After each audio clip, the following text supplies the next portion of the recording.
I like a chili dog. You know, Okay. just that It's like a nice, safe option. I like it. that weird like Hormel chili that you just put on the stove. Oh, that shit's gross. It's Ew. pretty bad, but I mean, I eat it.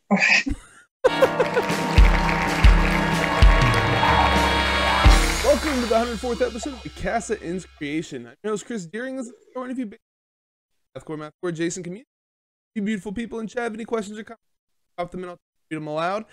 Sub for $5, you get access to exclusive email, access to you can also sub for free by attaching Amazon account. Taking $5 from Jeff Bezos' pocket and putting it into mine. If you're watching this on YouTube or listening to this in your car and have no idea what I'm talking about, the show is first recorded live on Twitch. Join us every Sunday and Wednesday at twitch.tv/theCasaInsCreation for the live cast. With that out of the way, let me introduce our guest today who dropped their debut EP, CTRL, earlier this month. Welcome in, Past Forms. How's it going? Hey, thanks for having us. Thanks. Absolutely. Thank you guys for coming in. So is it pronounced, are you calling it CTRL or Control? I've been calling it Control. What about you? I call it Control. Okay. But Why go with the name Past Form? It seems like I don't know. It seems like it's a bad thing to be concentrated on the past, but here y'all are with a band name that is concentrated on past forms. Am I reading too much into it? I thought about the name because I don't like nostalgia either, but I guess it's like the name is kind of like a tip of our hat to like all of our past projects mainly. Okay, y'all been involved in music for a long time then? Yep, in different forms or another. Okay, that's legit. I think originally, too, when we were talking about the name, I remember you saying it's like because we all came from kind of very different musical backgrounds. Yeah. That is part of it, too. Like, I came up in crappy punk rock, and Colin was in a jazz band, and Gabe's just good at everything. Yeah. So, yeah. We got Brandon Dowdy in the chat who's from Sterling and 30 Seconds Go. He's saying, you already know this, but the new EP is so damn good. That is correct. This is really good. We're going to definitely dive into that. First, though, you guys are a new band. Haven't been active on social media for a while, but like just recently got on social media. But I found out from your Bandcamp that this was done over the course of 5 years. So I guess y'all have been around a lot longer. So when did the band actually start? I guess officially, like, would it be me and you? Just like 2016 yeah, sounds about right. We'll roll with 2016, sure. Why did it take so long to get it done? Being picky, I guess. That's the nature of full-time Job Corps. Yeah, full-time Mostly. Job Corps. Every member in this band works an extreme amount. Yeah, we're just Other projects. 30s core. Well, like still though, this has been like 5 years. Like you think you'd have an album out like in the amount of time you took? There's a lot of redos and revisions to a lot of these songs too. Like one of them we've had since forever, for years and years. But we rewrote it and added stuff to it, and took away things. I mean, each one of these songs was rehashed so many times until we got it to a point where we were really happy with it. So yeah, it's just being meticulous, being busy with, having to make money and be an adult, and a combination of things, really. I did just realize I forgot to introduce yourself. So tell us who you are, what you do in the band. Sorry about that. I'm Colin. I play bass. I'm Rob. I play guitar and do vocals, and so does Colin. Yep. Okay, cool. Now we got that out of the way. You stay in your Bandcamp that this is reborn and finally constructed in winter. So did y'all like break up or something? Is that what that means, or were y'all just like putting this on hold for a while? No, never. We're, like taking our sweet time with it, to be honest. I mean, and like there were like other like small projects in between that and stuff that happened, and there's a few extended breaks here and there. I mean, yeah, COVID, when we finally got like our shit together, like COVID happened. Yeah, so we had to like take a break for like a whole nother year. Yeah, we had a studio date originally for April of 2020. We were supposed to go in and record all this, and then COVID pumped the brakes on that. So as soon as we got everything together, it was like, oh, okay, well, yeah, time to wait again. So when did y'all go in and I guess in the winter? Yeah, so December of 2020, we finally were able to get into the studio, and we knocked everything out. And we actually had a track that wasn't going to be on it originally, so that was cool. We got to add an additional track, so that was nice. And we actually had another track that we just decided not to do. So it was good. It was, in the long run, it was a good thing. Yeah. Well, so you got it done in winter last year, but we're approaching winter of this year. So why did it take so long to get the sucker out? Vinyl. Okay. I see. Yeah. Yeah, so we decided, like, if we're gonna do this, like, let's actually do it. We decided to, like, do our own, like, label for it and everything. Like, we didn't really want to go through the whole searching for a label process and anything. I'm not a big fan of that side of things, DIY or die or whatever. And then, so yeah, we ordered the vinyl in, February or something like that. Right. February of 2021, and then we got them in May or June. And then it was just like, all right, how are we going to distribute this, and figuring everything out like that. Stuff was still closed down at that point too. Yeah. For the most part, shows weren't really happening, and we were just kind of like okay with waiting to release it until there was maybe the possibility of touring while it was fresh or something. That's actually a really fast turnaround though. February to May, like. I know bands that have been waiting for on my last one I waited like 6 or 8 months, something like that. So. Yeah, we got lucky. We got in there right before things exploded. Like right now, it's like a 2-year wait. It's ridiculous. Oh, yeah. Like I've got friends in bands who are like, oh yeah, we can't release this for 2 years because vinyl production's so far out. So.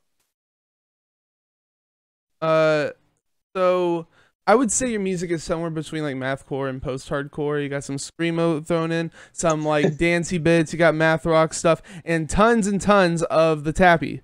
So I kind of want to call you guys post-mathcore. I think that's what I'm going to call you guys. Nice. Is that about how y'all like see your music as well, or am I in the wrong direction? I'm cool. I like when people apply their own names to it. Sure, like. Our approach was kind of throw the kitchen sink in it because we're fans of so many different types of music, like electronic music. I mean, there's stuff in there that was definitely influenced by like electronic music and like everything. Oh yeah, there's no limits. That's awesome. That's how you should be making. What are your big influences going into this? I'd say definitely for Colin and I. We're super big into like electronic music, like the UK like acid and jungle scenes. I don't know, we're really big on that. Kind of emulating some of those sounds. Definitely, like we love synth pedals and weird pedals, gear like that creates just gnarly electronic harsh sounds. So that definitely played a big part in it. I don't know, jazzier stuff too. Colin's really good at, like he's a great saxophonist and stuff. We all like a band called Ladio Boloco. That was kind of a big one for us. Yeah, definitely. So when are y'all gonna bring in the sax into past forms? I wanted to. Colin was a hard no though. What? Why? It'd be awesome. Come on. I don't know. It could still happen. Maybe next time. We'll see. But yeah, influences. The Last Daughters album was a pretty big influence, I think. There's a band from Baltimore called Baklava. Oh, Baklava! Hard shout out to Baklava. Yeah. Dude, I love baklava too. It's a really good dessert. No, but for real, that band is like they've been around for years now, and I feel like they're doing the coolest stuff. And like, hard shout out to them. Like, they're awesome. They like more people need to listen to them. They're incredible. I do need. Yeah. So. Okay, yeah. So how does the writing process work, guys? Is one person primarily directing it, or do y'all just like see what sticks to the wall? A little bit of everything, all of that. Colin and I will kind of independently come up with things, and then sometimes it's like one song will be more directed by one of us than the other. But yeah, no, it's pretty very collaborative, and then Gabe kind of oversees everything. He'll be like, "Yeah, that works. This doesn't work."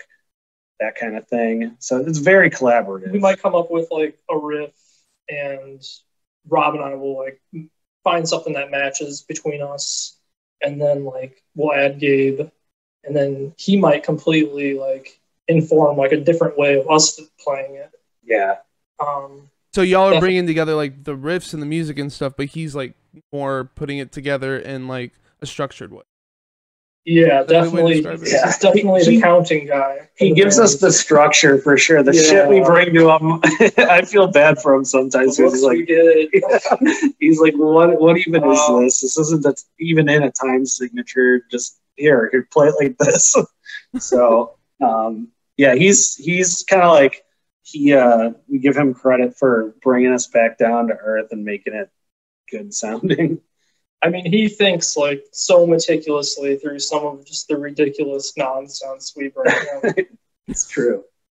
Well, I mean, it pays off. I think that your EP is amazing, honestly. Like, this would be like one of my top ones. There's just one thing that is making it not like perfect for me, and that's the vocals. You can barely understand them half the time. There were times I had to like go back and re-listen a couple times, and I was picking out vocals I didn't pick out the first couple times. So why are they so low in the mix? And like y'all don't have lyrics posted or anything. Kind of feels like y'all don't care about the vocals. It's not that we don't care. This is on me. This is kind of like I always wanted there to be vocals. Like this band is definitely more supposed to be like thought of almost as like an instrumental project or an instrumental. I thought it was instrumental at first until I went back through. That's why like a majority of it pretty much, well, not a majority, maybe 50% of it is. And like I wanted that though. I like that. I wanted the vocals, especially with like the content of what it's about. I wanted it to be super ambiguous. Like you could tell like there's vocals there, but I wanted people to like almost apply their own, like, what is it? I don't know. Is it this? I want them to apply their own, thoughts and make their own lyrics almost if they wanted to. So why not just make it instrumental then? Yeah, I like doing vocals. It's fun. It was a lot of fun, but yeah, I think it was more just like an artistic choice and being like influenced by a huge influence for us is Caramellos, obviously, and the Untitled album. The vocals are there, but they're set so low in the mix. So I think that's similarly like what we were going for. Definitely. Okay. Well, so you don't have them posted up, but you said that it's a concept record revolving around Joseph Konopka, who's also known as Dr. Chaos. Never heard of this guy before. So, what's the basic story? It's like his story, or like what you have on the EP. Yeah, why you chose it? Like, what's going on in the EP? So he was 20 years ago, 15, 20 years ago. He was he got infamous from being in the news and stuff for all the stuff he was doing. He was, oh man, this is such a rabbit hole. Look him up. So a good start for anyone after listening to this, definitely Wikipedia him. It's super interesting. Local news stations. He's from Chicago, where we're from. He was a hacker. A big reason I connected with his story is because we're in the same line of work. He's a systems administrator. It's also what I do. He's just genuinely like dissatisfied with life or in one way or another, and he would act out. So he was getting into systems and shutting down power grids, and he wasn't only just doing stuff online or through networks or things like that, but he's smuggling cyanide and going through CTA, which is like mass transit tunnels in Chicago, and changing locks on stuff. He recruited a group of people that he named the Realm of Chaos, he called it, because he was Dr. Chaos. So he had all these little henchmen helping him, and he created this like entire like underground, not only underground online, but underground like literally form of just kind of saying, fuck you to society. Like, so I don't know. Instead of taking out my frustrations in that way, I take it out in music. And I thought it was a fun parallel to draw between the things he did and just like, instead of being mad and doing that, I'll just make music about it. Okay, so is there like an actual story then in the EP, or are you just more like highlighting specific events? It's kind of front to back his story, like where he started out, why he did what he did, his ideals, that kind of thing. Okay. Yeah, this was at Key Audio and Mix and Match by Nick Statina. Yes. That's how you pronounce it, right? Statina? He's not Got going to it. be mad at me. Okay, cool. So what was it like getting this recorded and mixed and mastered? I assume since y'all were recording this, kind of during the pandemic, did y'all have to like go in the studio one at a time and do your parts, or how did that work? I'd say we were careful. Like there were definitely all like the precautions in place, and they had like UV lights there to like kill all the germs UV in lights. between sessions and Right. stuff. We all wore masks. That's like the next level is UV lights. Oh yeah, definitely. But yeah, working with Nick, he's just a wizard behind the console there, and yeah, I knew Nick from my high school days. He played in punk bands, and I played in punk bands, and over the years, like I always kept in contact with him. We were always into similar, music and stuff like that. And I always wanted to record an album with him, and then this came along, and I was like, all right, now's the time, let's do it. So just supporting a friend because he's really good at what he does, and just wanting to hang out with him in a studio and can work his magic. I think he did a really freaking good job. Like this sounds super, really, really good.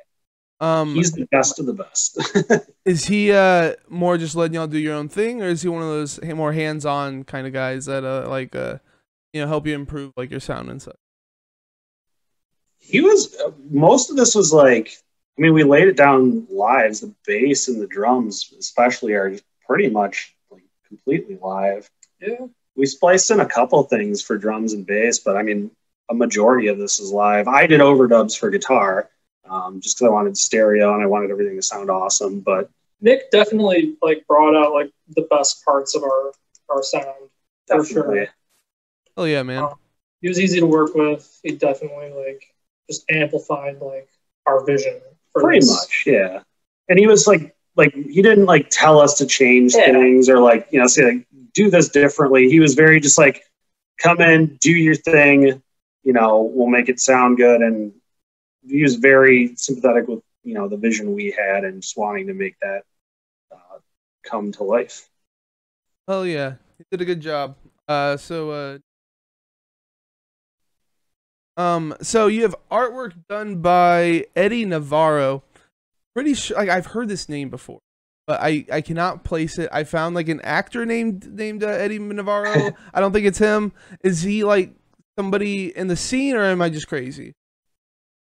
He's our drummer's cousin. That's how I know. No. But anyway, so he did this artwork. Looks like something from like an early '90s video game. Is that kind of like the feeling y'all were trying to go for? Yeah, definitely. Pretty much, yeah. Pretty much spot on. Like those like monochromatic, like green Apple computer screens, that sort of thing. That vibe. Yeah, we just wanted like a cool, like old ass technology vibe. People have been like saying the funniest things. I've got like one like, someone was like, what is this Sega Genesis ass looking cover? That killed me. I loved that. And that's the dude's mugshot, right? Yeah, that's his mugshot from when he was in prison. That's Joseph's mugshot. Yeah, like, Joseph Konopka. That's him. Like that's the guy, and he's all like, 8-bit there, so it's cool. I don't know. It's cool. And another one of my friends is like, I thought you guys did it when I like first glanced at the album cover. I thought you guys did like a Terminator like concept album or something. I was kind of thinking that too. Actually, it really reminded me of that in the beginning. So is this like a theme that you're gonna have going forward, like a technology kind of theme going around it, or do you feel like it's gonna be changing as y'all? I might switch it up. Yeah, we might switch it up. This was definitely given a concept there towards the end, and in kind of like some of our choices with like the artwork and the songs that we wrote towards the end there to add to the album. But the concept could change for the next one, definitely. Yeah. Did y'all like give the artist any kind of direction or anything like that aside from using the dude's face, or did you just let him do whatever? We kind of gave him free rein. We told him like we wanted it to be like technology adjacent, and that was pretty much it. And like, yeah, kind of like maybe like, you know, old technology, make it, you know, kind of in the realm of that. And he had a couple of album covers he suggested were like, hey, like this is really cool. I like this style. And we were like, yeah, that is really cool. So I think he's done other album covers too. Can't think of them all right now. So we got a random question here we ask everybody. What do you put on your hot dogs? We're from Chicago. That's easy. Oh, so that's like Drag everything the then, garden. right? Isn't that what a Chicago dog is? Yeah, drag it through the garden. I have my personal favorite though, sports peppers, which are little hot peppers, onions, and mustard. Brown mustard if possible. That's my top. Does sound good. I like a chili dog. You know, just that like it's a nice safe option. I like it. that like that weird like Hormel chili that you just put on the stove. Oh, that shit's gross. It's pretty bad, but I mean, I eat it. Bad, but I eat it. I like it. It's a dare. So, what's next for you guys? Y'all like trying to get together like shows and stuff like that? Yeah, that's the idea. We're really involved with looking for shows and stuff. We already had the release. We weren't really able to do technically a proper album release show, but things are so booked up right now with bands backlogged from all of COVID not being able to play. Finding a show right now is like impossible. And then there's the part to it where too, it's like, yeah, we all work full time.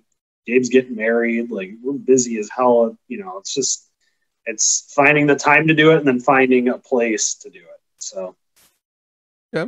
Any plans for like a full length? Yes, eventually. Yes. That is definitely something we want to do.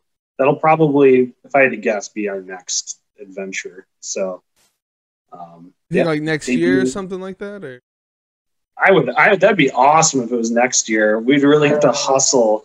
So it's going to be another 5 years, then, is what you're telling me? No.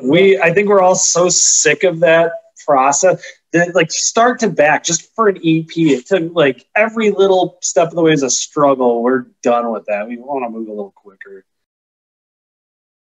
So you guys got vinyl available at past-forms.bandcamp.com. I assume it's like a 7, right? I haven't actually seen it. No, it's a full 12-inch. Oh, got nice. It here. Oh, you brought one. Nice. Yeah. So yeah, it's a full 12-inch. It's cool. It was pressed right here in Chicago.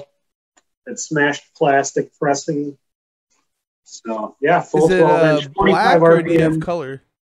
It's just black, but it is 45 RPM. Yeah, and that's something that we made an up-o on because a few people who have listened to this, they listened to it just on 33, so it's like slow. So they like listened to the whole thing like at the wrong speed, and then they're like, "Is this like a doom metal album?" And yeah. So and then I know this is completely unrelated, but it made me laugh yesterday. Somehow the Spotify algorithm put us in doom and stoner rock, and I was cracking up. Really? Like I just imagined some guy like sitting there ripping a bong, listening to Sleep, and then our shit comes on, him like dropping the bong and it just shatters. I don't know. It's a mental image it gave me, but it made me laugh pretty hard. Codename Wolf in the chat says the EP is super dope as Fall of Troy vibes. Definitely dig it. There's a lot of tapping going on. I assume that it has to be a big influence. Oh yeah, I mean that was when I was coming up, like high school, Fall of Troy was huge for me. Like that was like probably my favorite band. That was a good one. Yeah, those guys are awesome. I've met them a couple times. They're really nice dudes. They're fun. They're just fun to goof around and hang out with. They're super down to earth.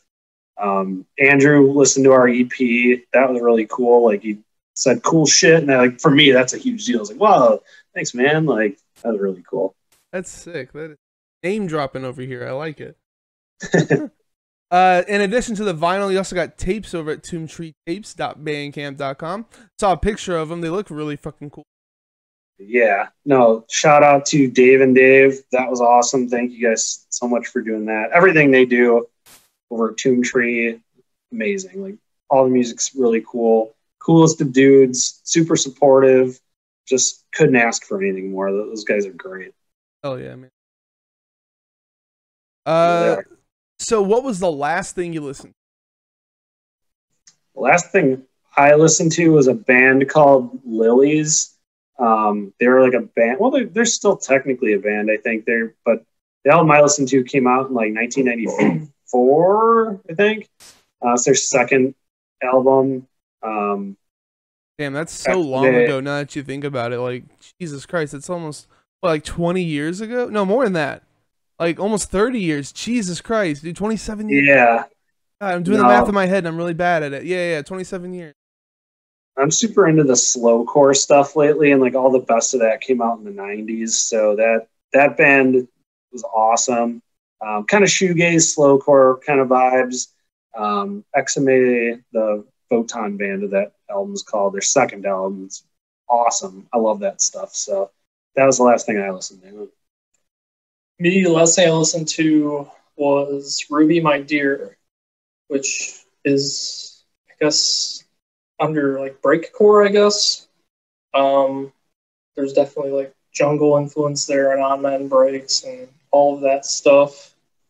But the album is called Basic, and it's pretty good. So I gotta ask, if y'all are into all this like electronic stuff, breakcore, things like that, why don't you have like a synth player, or like more of an electronic influence? I guess for me, I want to make my guitar sound like a synth.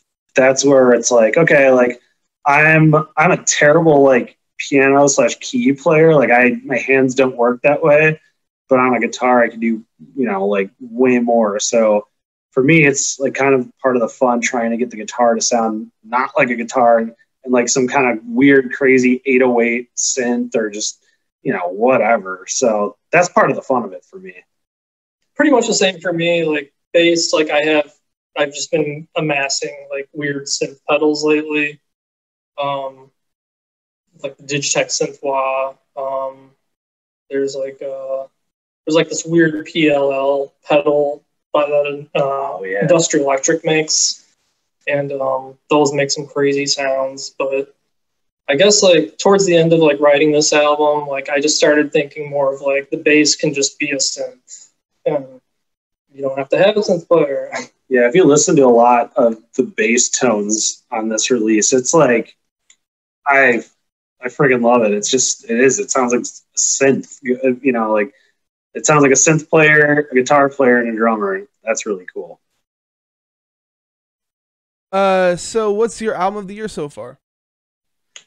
Album of the year. Oh man. There's a record label from Spain. They do mostly electronic releases. So again, we're going back to the electronic stuff. They're called Analogical Force, and they did a thing called the Unknown series. They press everything to vinyl, and so you don't know who the musicians are on it. It's different musicians for each track, and it's awesome. It's so good.